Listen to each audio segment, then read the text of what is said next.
different, but still very much in line with our theme, I think. Oh, definitely. I mean, who doesn't love talking about pets? Especially when it comes to figuring out how to be the best pet owner you can be, right? Exactly. And that's really what today's deep dive is all about. We're taking a closer look at this website.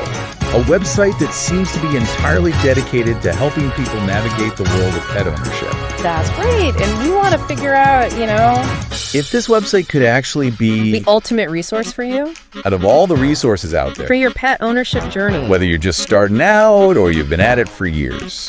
One of the first things that jumped out at me about this site is how much they lean into this whole idea of pet owners as parents. Yeah, it's like they're really trying to emphasize that really close bond that people so often have with their pets. Not just pets, but furry family members. Exactly. It definitely sets a very specific tone. It does. And, some people might think it's a little cutesy. Maybe a little much. But it clearly resonates with their target audience. Yeah, I think it works for them. And this language, this parent thing, it's consistent throughout the whole site. It is. It's everywhere. And I think it probably really does help create a sense of community among the people who visit the website. Who identify with that kind of sentiment, exactly. They even go so far as to encourage people to share their own parenting stories. Yeah, and some of those stories even end up on their blog, featured.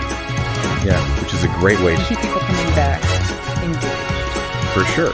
But let's move on to the more practical side of things for a minute. Sure, get down to business. This website also offers 2 books, actually. What can you tell us about those? Well, the first one, it's called Pawrenting for the New Parent.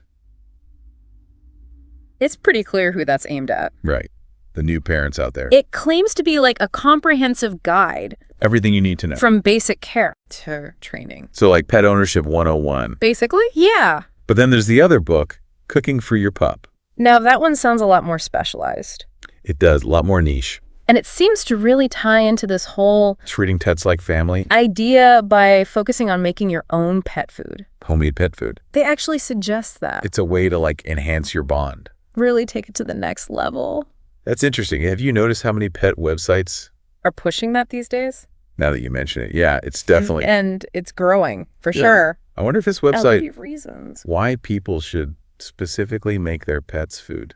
Versus just buying it, the commercial stuff. Yeah, that's a great question. What do they say about that? Well, there is a whole section on the website. Oh, yeah. Dedicated to, positive reviews and testimonials. From other parents. It's lots of happy parents, basically. And raving about all the advice and encouragement. They've gotten from the website. That's right. And a lot of them specifically mention... Oh, interesting. ...the training tips in parenting for the new parent. So that could be... a good starting point for our listeners. If you're looking for, practical guidance. On training. Yeah. Hands-on tips and tricks. So, big theme so far, community. Definitely. And practical advice. And, of course, this emphasis on... the homemade pet food. Right. Where should we...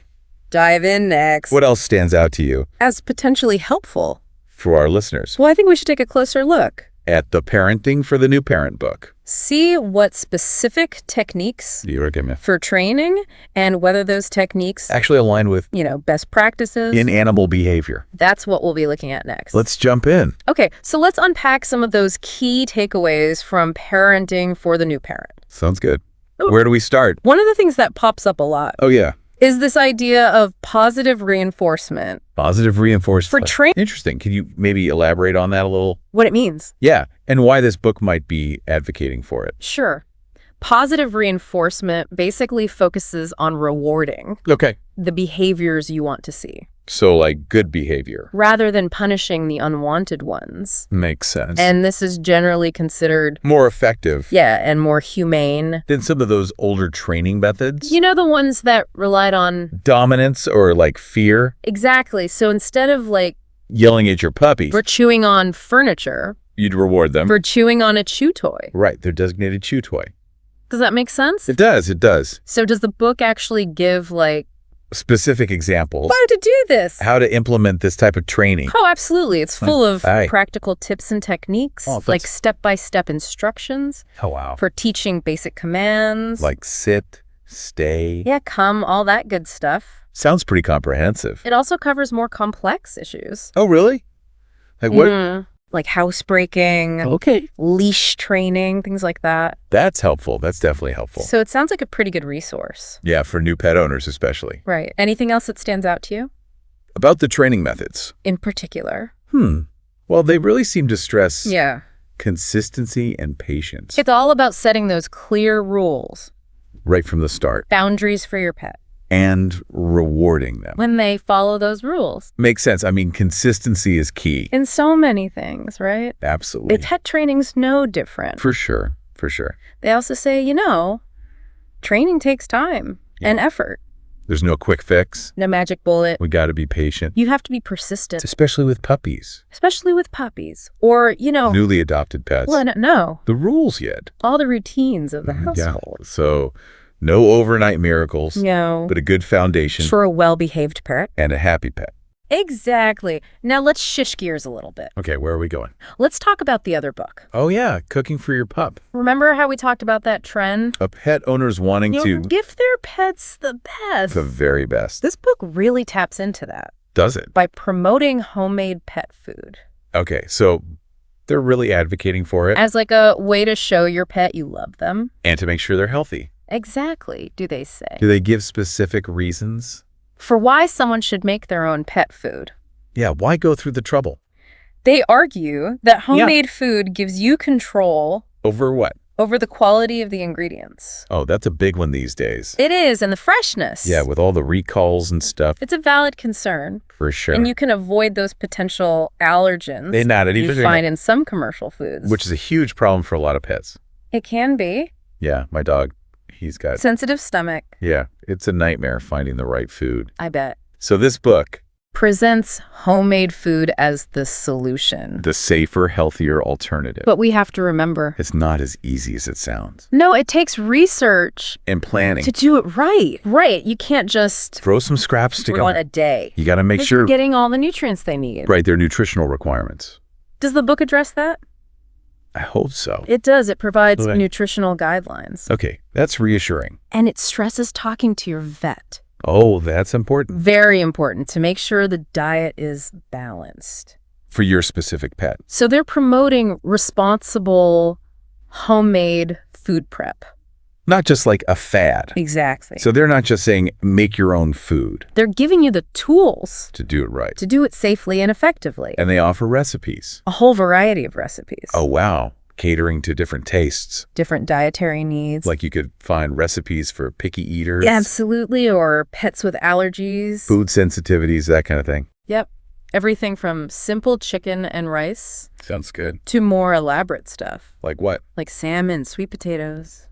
Fancy? Blueberries. Even blueberries. For dogs. That's what the book says. Interesting. Do they explain why? Why they might include ingredients like that? Yeah, I'm curious. They do touch on the benefits. Of certain ingredients. Yeah, like blueberries are rich in antioxidants, which can boost the immune system. So they're going beyond just basic nutrition. They are. And thinking about with health benefits. Of different ingredients. Exactly. Now, this website's all about community. That's right. They really emphasize that. Do they bring that into cooking for your pup at all? That's a great question. The book itself mostly focuses on... recipes and that kind of thing. Yeah, the nutritional info. But they do encourage readers... to share their experiences. On the forum. On the website's forum. So you could connect with... other people. Who are making homemade food. Exactly. That's cool. You could swap ideas. And recipes. And get support if you're having trouble. Especially if you've got a picky eater. Yeah, that's awesome. It's all about that. Supportive environment. This whole deep dive is making me rethink... really? my approach to pet care. Yeah, it's definitely a lot to think about. It is. We've covered so much. Parenthood, training, homemade food. What's the most compelling takeaway for you so far? That's a tough one. I know, right? I think for me, it's the emphasis on yeah. positive reinforcement training. It's so important. It really aligns with what I've been learning about animal behavior. It just seems so much better than those old methods. More humane, more effective. I agree with you there. What about you? What's resonated most with you, I'm really interested in how they present homemade pet food. Oh, yeah. They're not just blindly advocating for it. Right. They're giving guidelines. They're encouraging responsible preparation. And they're fostering that community. So it's not just about the food itself. No, it's about the whole approach.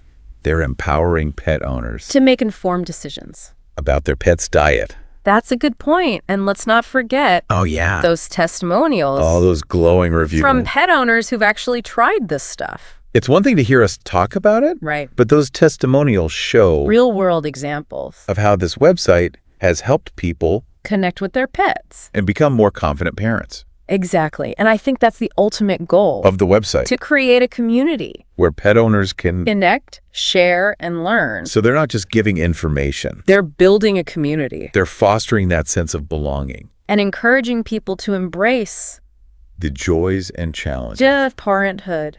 That's a powerful message. It is. Especially these days. When pets are more and more part of the family. Exactly. We've covered a lot of ground here. We have. But there's one question.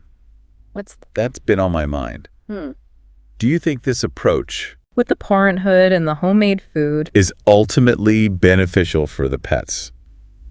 That's the big question, isn't it? That is. It's a good one. Like with anything, there are two sides to every coin. Pros and cons to consider. For sure. I mean, on the one hand, this whole emphasis on parenthood, it could lead to this humanization of pets.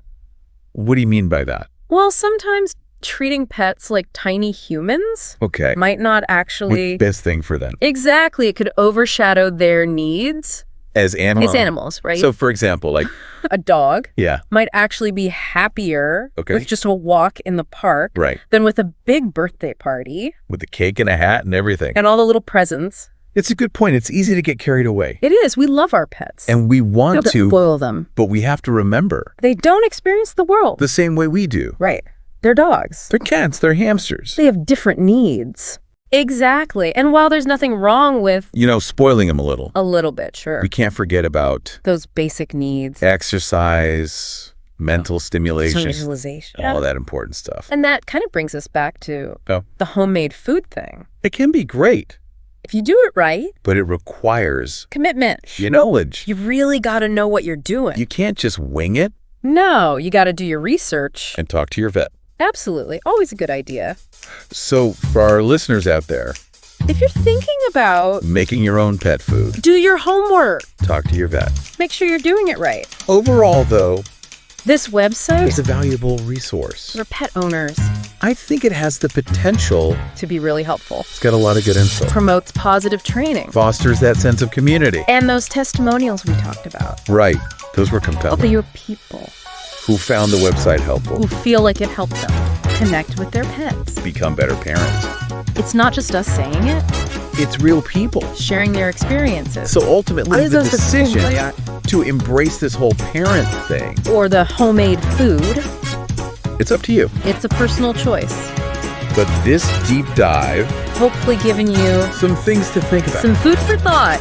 As you navigate your own pet ownership journey. We've covered a lot. The website's approach. The 2 books. The philosophy. The benefits. The potential drawbacks. You, as the listener, now have a better understanding of what this website offers. And whether it's right for you. And if you're intrigued by the idea of making your own pet food.